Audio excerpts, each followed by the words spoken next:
souviens, c'est que c'est une époque qui nous a tous marqués parce que à ce moment-là, on était tous une équipe. On sortait tous de CFA, du centre de formation, qui était notamment dirigé par Eric Mombaert.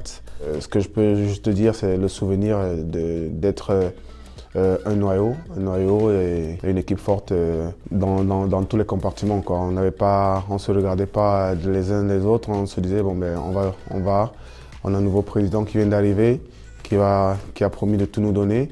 Bon ben à nous de nous donner la chance de tout apporter pour pouvoir gagner ça.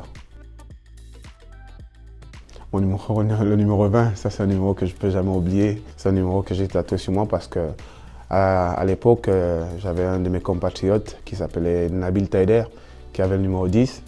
Et moi en sélection, j'avais aussi le numéro 10. C'est mon numéro favori. Et notamment, 10 plus 10, ça fait 20. Et comme je ne pouvais pas prendre ce numéro, je pouvais prendre le 20. Comme ça, j'ai toujours des boucles d'oreilles et tout. Numéro 10 et 10 pour que ça fasse 20, quoi.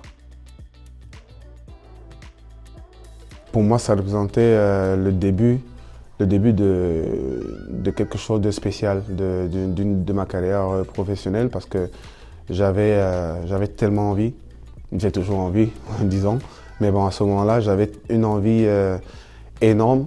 On avait tous cette envie parce que on avait tous envie de prouver, vu que le club avait passé un moment très, très difficile. De Ligue 1 en Ligue 2 et de Ligue 2 directement retrogradé en Ligue 1 en national. Donc pour nous, c'était comme un nouveau défi, quoi.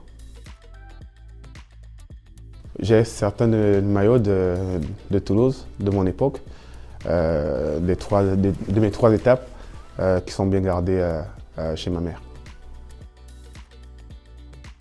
Depuis mes premiers pas au sein du TEF, mon but, c'était d'être professionnel et d'arriver au plus haut niveau.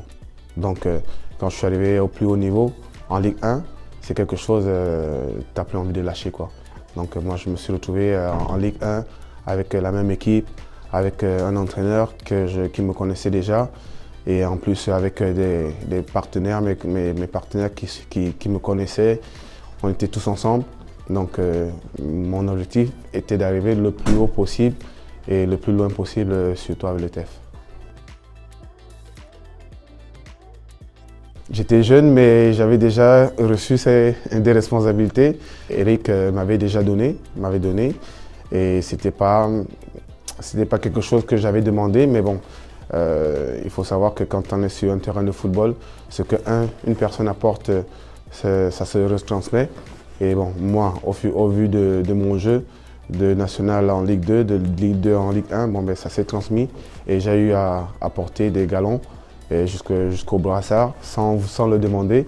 Et c'est comme ça que j'ai réussi à être un leader, quoi. Cette première saison m'a appris beaucoup de choses, surtout le fait que dans un vestiaire, il faut toujours avoir un leader, il faut avoir quelqu'un qui peut apporter. Et c'est une saison qui nous a beaucoup marqué parce que comme tu l'as dit, on avait mal commencé mais on s'est sauvé, on a réussi à se sauver.